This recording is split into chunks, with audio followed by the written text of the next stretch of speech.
The mop squeaked across the marble floor of Whitmore Tower, a sound no one noticed except the man pushing it. For 15 years Samuel Hargrove, 56, bent his back in the same hallways, cleaning the footprints of people who never once called him by his name. They called him the mop guy, or simply waved him off when he greeted them. To most he was invisible. To some he was the butt of a joke. On that Tuesday morning, laughter spilled out of the executive dining room. A young associate had tripped, nearly dropping his tray, and the sight of Samuel rushing forward with his battered bucket only made the laughter sharper. "Careful, old man, don't slip on your own mop water," someone called out, and the others chuckled. Samuel forced a smile, the kind he had practiced for decades, the kind that hid the sting. What none of them knew was that upstairs, behind an office door with gold-plated initials, a billionaire's heart was failing. Richard Whitmore, founder of the empire that bore his name, was taking his last breaths. The man who had commanded industries and reshaped skylines had left behind more than a fortune. He had left a will, one no one expected. By the end of that week, those same voices that mocked Samuel would fall into stunned silence. The janitor they ridiculed would walk into the lawyer's office, and his life would never be the same again. Samuel, still wearing his faded uniform and carrying the faint smell of bleach on his hands, would be named the heir to a legacy worth billions. And in that moment, every whisper, every cruel laugh, every dismissive glance would echo back on those who had scorned him. If you were in Samuel's shoes, laughed at, underestimated, invisible, what would be the first thing you'd do if life suddenly handed you unimaginable wealth? Share your thoughts in the comments. And if you want to hear the full story of how a janitor became an heir, stay with us, like this video, subscribe, and join the journey. Samuel's mornings began before sunrise. At 4:45 a.m., his old alarm clock rattled on the nightstand of his one-bedroom apartment above a laundromat on Lincoln Avenue.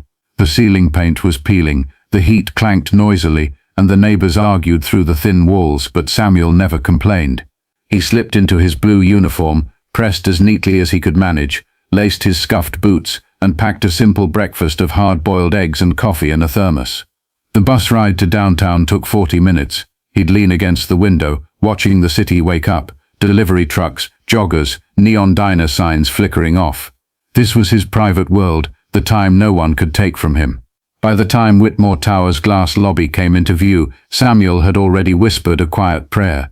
"Give me strength for one more day." Inside the building, Samuel knew every detail, the smell of the polished mahogany, the hum of the elevators, the way the sunlight poured through the 50th floor windows at precisely 8:17 a.m. He took pride in his work, even if no one noticed. Trash cans emptied, floors shining, conference tables spotless. His uniform might have faded, but his standards never were. Yet for all his diligence, he was treated as little more than background noise. Executives strode past without eye contact. Interns sometimes left crumbs on the floor for him to clean without a word of thanks. The jokes stung the most. Whispered chuckles when he mopped near a meeting, sarcastic applause when he slipped once and caught himself on a trash bin. But there was one exception. Richard Whitmore himself. Unlike his employees, the billionaire always nodded when he passed Samuel in the hallway. Sometimes he paused to ask a question, "How's your day, Sam? Or your mother still in good health?" No one else at the tower knew that Samuel spent his evenings caring for his 80-year-old mother, who struggled with arthritis and fading eyesight. Richard had asked once, and he remembered. It was a small thing, but to Samuel, it meant the world. Behind Samuel's quiet resilience was a story few knew. At 18, he had dreamed of becoming an architect, sketching buildings in the margins of his notebooks. He had even been accepted to a state university. But when his father died suddenly, Samuel gave up his chance at college to support his mother and younger sister.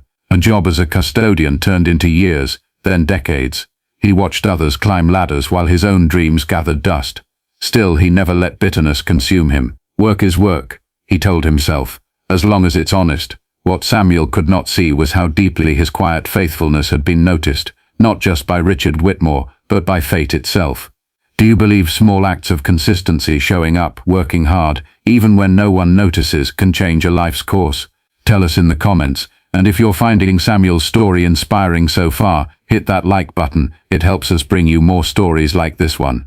The day the news broke, Samuel was kneeling by the 28th floor restroom, polishing the brass fixtures. His hands smelled of soap and bleach, and the sound of his rag working in circles drowned out most hallway chatter. But then a cluster of employees passed by, their voices low and urgent. "Did you hear?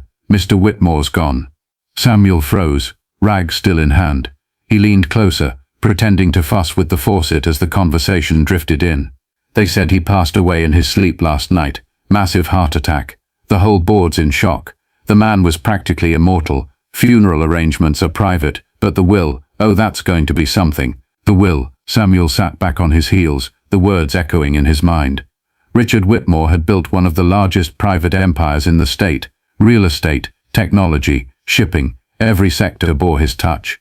People speculated constantly about the fortune he'd leave behind. Some said his daughter Vanessa, a polished socialite with homes in New York and Paris, would inherit everything. Others whispered about his nephews, or perhaps his charitable foundation. But never, not once, did Samuel think the will would affect him. That afternoon, the atmosphere in the tower shifted. Executives walked briskly, interns whispered in corners, and the board convened behind closed doors. Samuel kept working as he always did, but inside he felt an unusual heaviness. Richard had been one of the rare people who treated him with dignity. The thought of the man's office, door closed forever, left a hollow ache in his chest. 3 days later, an envelope arrived at Samuel's apartment. Thick paper, gold seal, his name typed neatly on the front. He had never received mail like this. With trembling hands he tore it open. Inside was a formal letter. "Mr. Samuel Hargrove, you are requested to attend the private reading of the last will and testament of Mr. Richard Whitmore. The reading will be held at Whitmore & Cole Attorneys, 9 a.m. Friday." Samuel read it twice, then a third time, unsure if he was misinterpreting the words. Why would his name be on such a letter? Surely it was a mistake. He laid it on the kitchen table and stared at it all night, the envelope illuminated by a flickering lamp as his mother dozed in her chair. Friday morning came like a storm. Samuel arrived early, dressed in the best clothes he owned, a pressed white shirt, his one navy tie, and the blazer he had worn to his sister's wedding 10 years before. The office of Whitmore & Cole smelled of leather and pine polish. Secretaries ushered him into a conference room already filled with people in designer suits and expensive watches. He felt their eyes on him, sharp and questioning, as though he had walked into the wrong place. Vanessa Whitmore sat at the long mahogany table, flawless in a black dress and pearl earrings. Her expression when she saw Samuel was a mixture of confusion and disdain. A cousin whispered to her, and they both glanced his way with thin smiles. Samuel lowered his eyes and clutched his folded hands. The attorney, Mr. Cole, entered with a thick folder. He cleared his throat, adjusted his glasses and began reading. The first part was predictable. Bequests to charities, donations to universities, gifts to longtime friends. Then came instructions for trust funds to family members. The air buzzed with restrained anticipation. Finally, Mr. Cole paused, glanced at the room and read the next passage. "To my friend and employee, Mr. Samuel Hargrove, I leave the controlling share of Whitmore Enterprises, along with the properties and assets connected to my personal estate. His loyalty, humility, and integrity have been worth more to me than boardroom deals or distant bloodlines. He stood by unseen, but I saw him, and I choose to honor him." The room erupted, gasps, murmurs, chairs scraping the floor. Vanessa shot to her feet. "This is outrageous. He's a janitor. This has to be some kind of clerical error." Samuel sat frozen, heart pounding in his ears. His vision blurred as he stared at the lawyer, waiting for correction, for laughter, for someone to say it was all a cruel misunderstanding. But Mr. Cole's voice was steady. "This is what the will states, and it has been signed and notarized." For the first time in his life, Samuel Hargrove was not invisible. Every eye in the room burned into him, not with mockery this time, but with fury, disbelief and envy. He had become the heir. If you were in that room watching a man everyone dismissed suddenly inherit billions, would you cheer for him or resent him? Let us know in the comments. And don't forget to hit subscribe if you want to follow the twists and betrayals that unfold from this moment forward. The following week was a blur of cameras, legal documents and disbelief. News outlets picked up the story almost immediately. Headlines blared, "Janitor named heir to Whitmore fortune." From mop to millions, the Samuel Hargrove shock. Samuel couldn't walk down the street without whispers trailing behind him. Some pointed and smiled, others muttered under their breath. A few even followed him with their phones out, hoping to capture a picture of the billionaire janitor. Inside Whitmore Tower, the atmosphere had shifted overnight. The same people who had once laughed at him, now forced polite smiles, offering congratulations that rang hollow. Secretaries who had never remembered his name suddenly gushed. "Good morning, Mr. Hargrove." Security guards opened doors for him, but beneath the thin veneer of respect, Samuel felt the cold weight of resentment pressing against him. The boardroom, once a place he had cleaned in silence, now sat before him as a stage. He was escorted into meetings where men in tailored suits whispered in corners, their eyes scanning him like he was an intruder. Vanessa Whitmore refused to look at him directly, except when she did, and then her gaze was sharp enough to cut glass. At night, Samuel sat alone in his modest apartment, the thick folders of legal documents spread across his kitchen table. Attorneys explained the scale of what he now controlled: multiple subsidiaries, investments across continents, properties ranging from skyscrapers to vineyards. It was more than he could comprehend, but the most unsettling discovery was hidden in a locked drawer of Richard Whitmore's private office. After the funeral, Samuel had been invited to walk through the billionaire's study. The shelves smelled of old paper and cedar. Behind the desk in the bottom drawer lay a plain envelope with his name written in Richard's distinct hand. With trembling fingers, Samuel opened it. Inside was a single letter. "Samuel, if you are reading this, then my time is done. You have served not only this building but me, with a loyalty few men in suits ever showed. You once asked me, years ago, why I bothered to remember your name. The truth is, I saw myself in you. I began as a clerk, mocked, dismissed, invisible, until someone gave me a chance. I promised myself I'd pass that chance forward. You are more than you think you are. Trust no flattery. Beware those closest to me. And remember, the truth of a man's worth is often buried where no one wants to look." Samuel sat back, letter in hand, his chest tight. What had Richard meant by beware those closest to me? Was it about his family, the board, or something more sinister? The days that followed brought clues in fragments. Anonymous notes slipped under his apartment door. "Watch your back." Phone calls that hung up as soon as he answered. Whispers that Vanessa was contesting the will, hiring investigators to dig into his past, hoping to find something to discredit him. But there was also an odd comfort, a pattern emerging. Richard hadn't chosen him on a whim. There was something deeper, something hidden in the old man's life that connected them. Samuel began searching through archives, visiting old company files stored in dusty basements. He noticed discrepancies, projects cancelled without explanation, transactions signed off but never completed. A trail, faint but there, like footprints in fading snow. One night, while sorting through folders in his apartment, Samuel stumbled upon an old black and white photo tucked between papers. It showed Richard Whitmore as a young man, standing beside another figure who looked strikingly familiar. Samuel leaned closer, heart racing. The man in the photograph had the same eyes, the same posture as his late father. Could it be? Questions mounted, each heavier than the last. Why had Richard left everything to him? Was there a bond between their families hidden all these years? For the first time in decades, Samuel wasn't just mopping footprints, he was following them, and every step seemed to lead toward a truth bigger than the fortune itself. If you uncovered hints that the person who left you everything might also share a secret connection to your own family, would you dig deeper or walk away? Drop your thoughts in the comments. And if you're finding Samuel's journey gripping, make sure you're subscribed so you won't miss the revelations that come next. The rain poured hard the night Samuel received the call. A lawyer from Richard Whitmore's inner circle, a man Samuel had never met before, asked him to come to an old townhouse on Crestwood Avenue. "There are files you should see," the man said. His tone carried weight, as though secrecy were more important than politeness. Samuel arrived to find the townhouse dimly lit, the air thick with the scent of old books and tobacco. In a back room, piles of folders sat waiting. The lawyer, pale and anxious, explained quickly.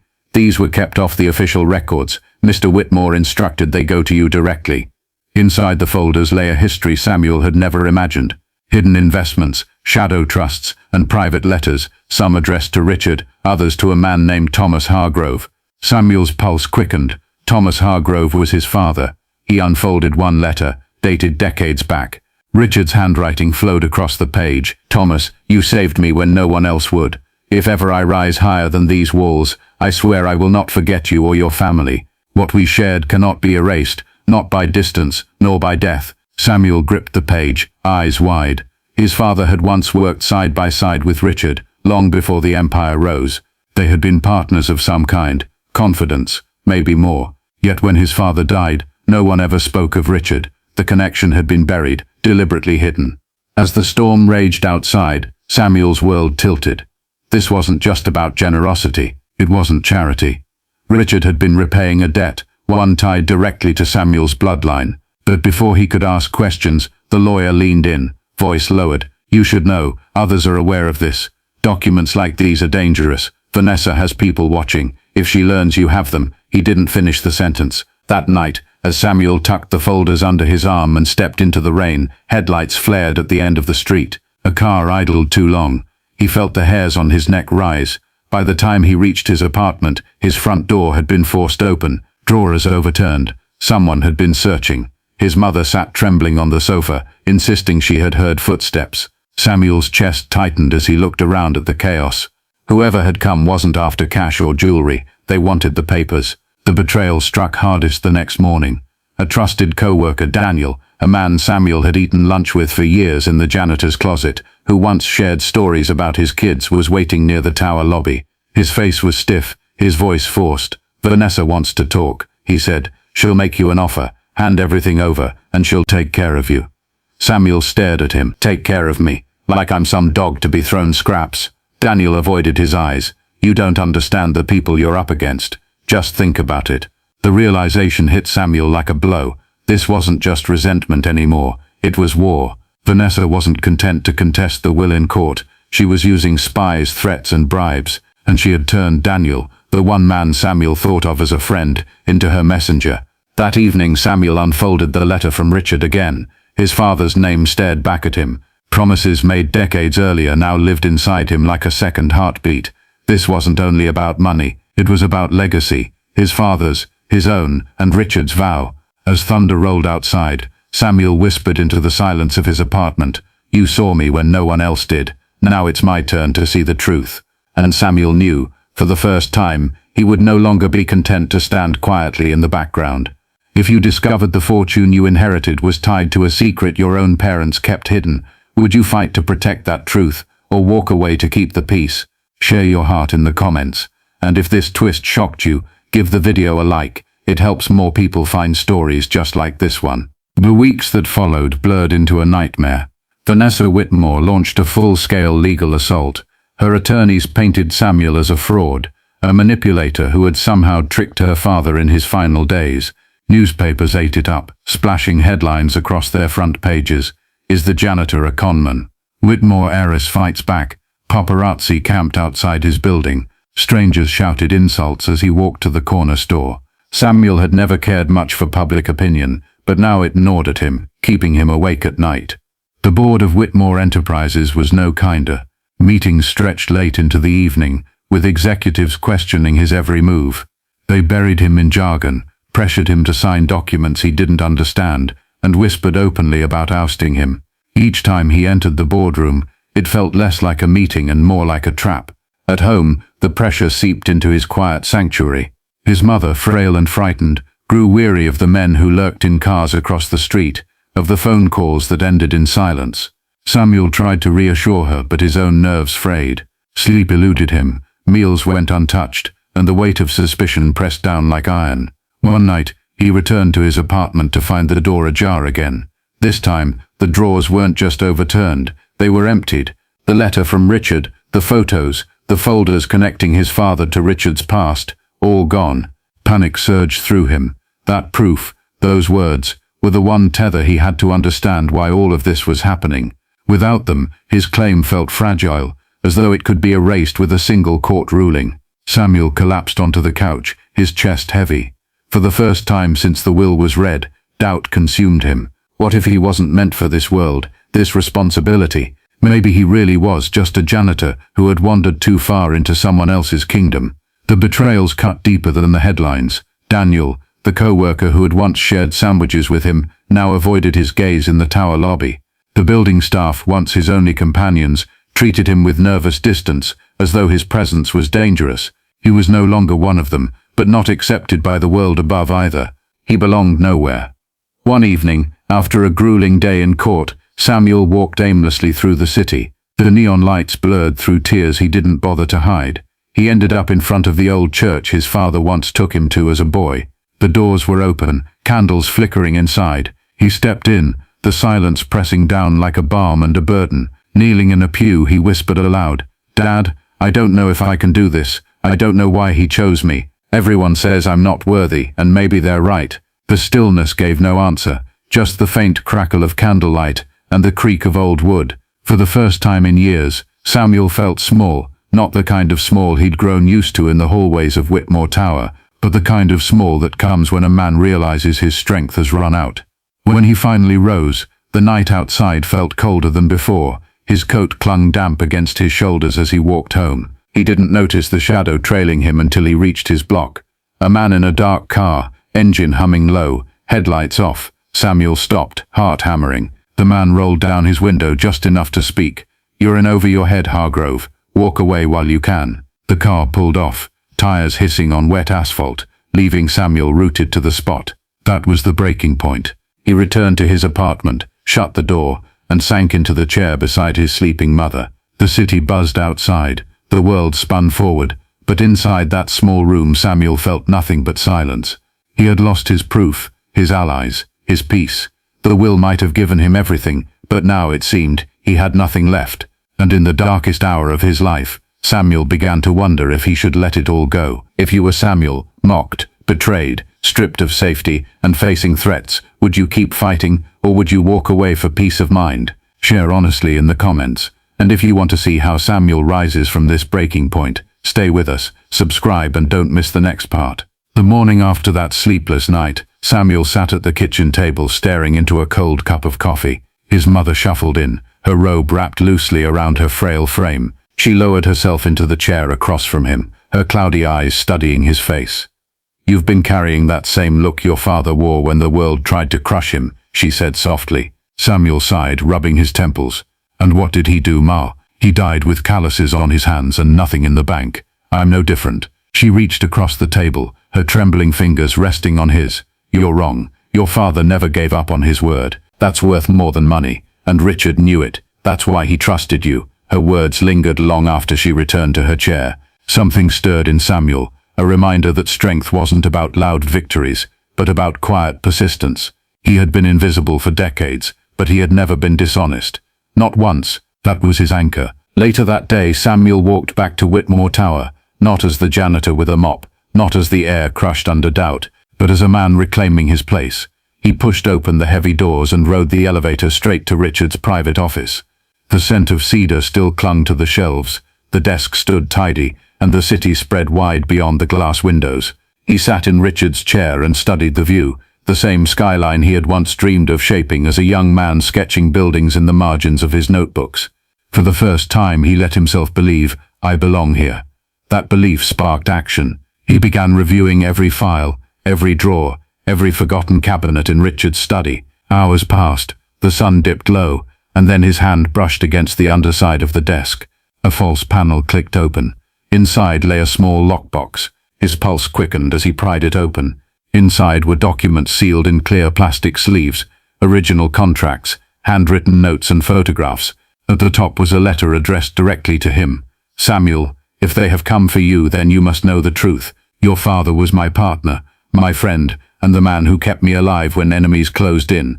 Without him, Whitmore Enterprises would never have existed. He chose loyalty over recognition, and I built my empire on that foundation. You are not a replacement. You are my rightful successor. Trust in the values he lived by, and you will see clearly who is against you." Samuel sat back, tears burning his eyes. The doubts that had eaten him alive began to dissolve. Richard hadn't chosen him out of pity.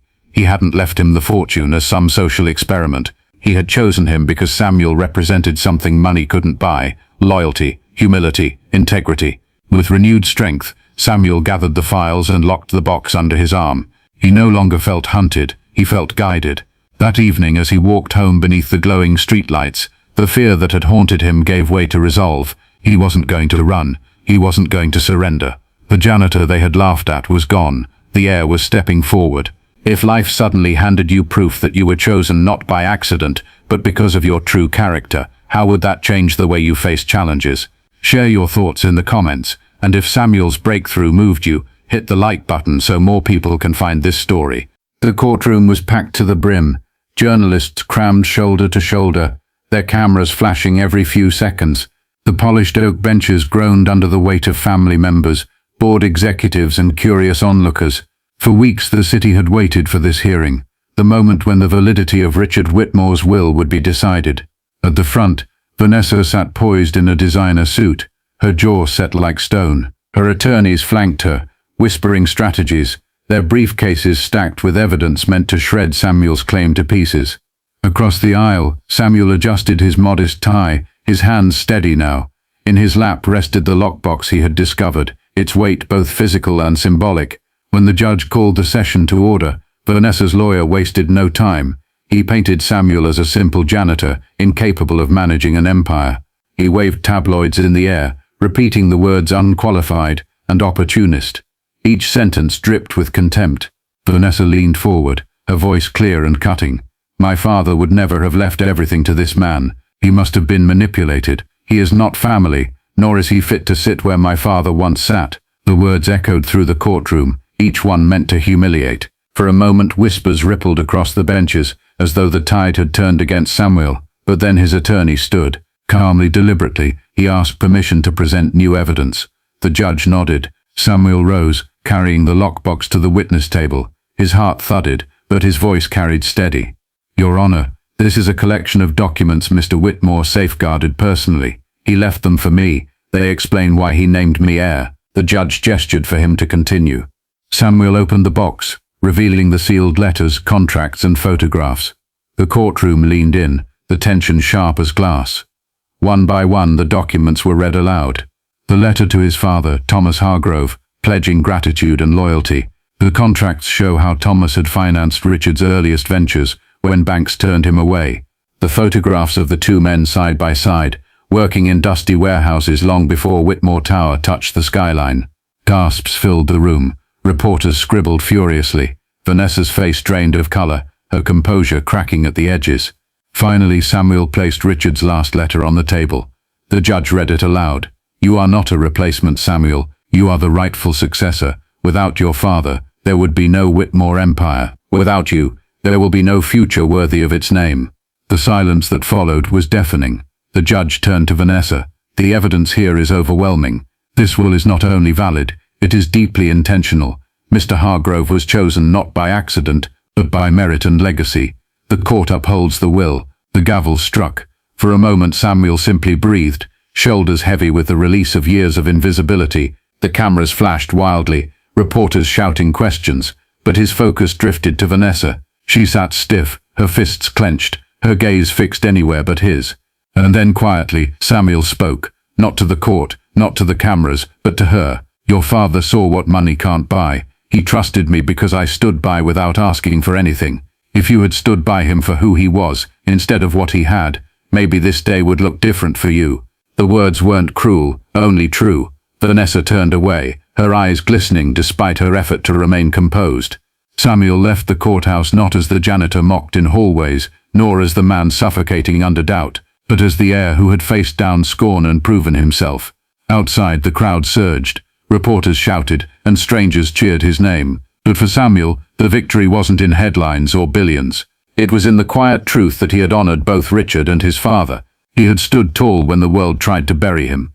When you hear Samuel's story, an ordinary man chosen for extraordinary responsibility, do you believe true worth comes from wealth or from character? Share your answer below. And if this climax gripped you, hit that like button and make sure you're subscribed. You won't want to miss how Samuel's story concludes. The weeks following the court's decision unfolded like a new dawn in Samuel's life. The noise of reporters eventually quieted, the lawsuits faded into the background, and the endless speculation in tabloids was replaced with new stories. What remained was the simple truth. Samuel Hargrove, once mocked as the janitor, now stood as the rightful heir to Richard Whitmore's empire. But Samuel didn't rush to move into penthouses or surround himself with luxury. He chose instead to stay for a time in the modest apartment above the laundromat, caring for his mother as he always had. We'll take it one step at a time, he told her, and she smiled, her eyes proud in a way he had rarely seen before. At Whitmore Tower, Samuel began to reshape the company in quiet, steady strokes. He spent his mornings walking through the building, not as a cleaner anymore, but as the man in charge. He stopped to speak with secretaries, security guards and custodians, remembering each by name. The same people who once ignored him now stood straighter when he passed, not out of fear, but out of respect he had earned by example. He started programs for employees' children, scholarships for those who dreamed but lacked means, much like he once had. He raised wages for the custodial staff, telling them plainly, "Your work matters, I know because I've done it." The board grumbled at first, but the company's reputation soared, drawing admiration from the public. Investors who once doubted him began to see the value of his leadership. And in his office, Richard's office, Samuel kept the lockbox on a shelf behind the desk, not as a trophy, but as a compass. Each time doubt tried to creep back, he opened it and read the words that reminded him of who he was and why he had been chosen. Vanessa faded from public view after the trial, her pride too wounded to keep fighting, but one afternoon months later, she appeared in the lobby of Whitmore Tower. Samuel was surprised when the receptionist called up to say she wished to see him. She entered the office looking different, less polished, less armored. For a moment neither spoke.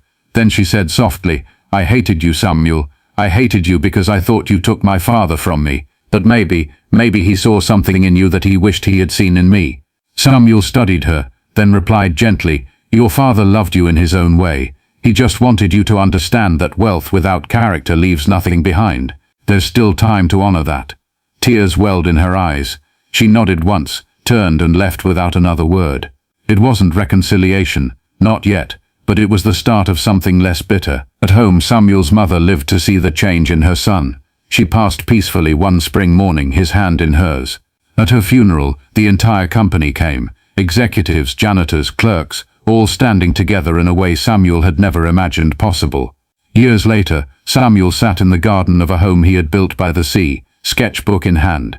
He had returned to his first dream, drawing buildings. But now he had the means to make those drawings rise into the skyline. He sponsored projects in communities that had been forgotten, designing schools, libraries and parks. Each blueprint carried not only his vision, but his father's memory and Richard's trust. As the sun dipped low, he closed the sketchbook and smiled. He was no longer invisible, no longer the man laughed in the hallways. He was Samuel Hargrove, the janitor who became an heir, the man who proved that dignity, loyalty and humility could outshine wealth itself.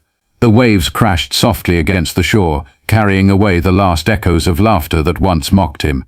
In their place rose something stronger: respect, legacy, and peace. Do you believe that life has a way of honoring those who stay true to themselves, even when the world mocks them? Share your heart in the comments. We'd love to hear from you. And if Samuel's story inspires you, remember to like this video, share it with someone who needs hope, and subscribe for more true stories of redemption and second chances.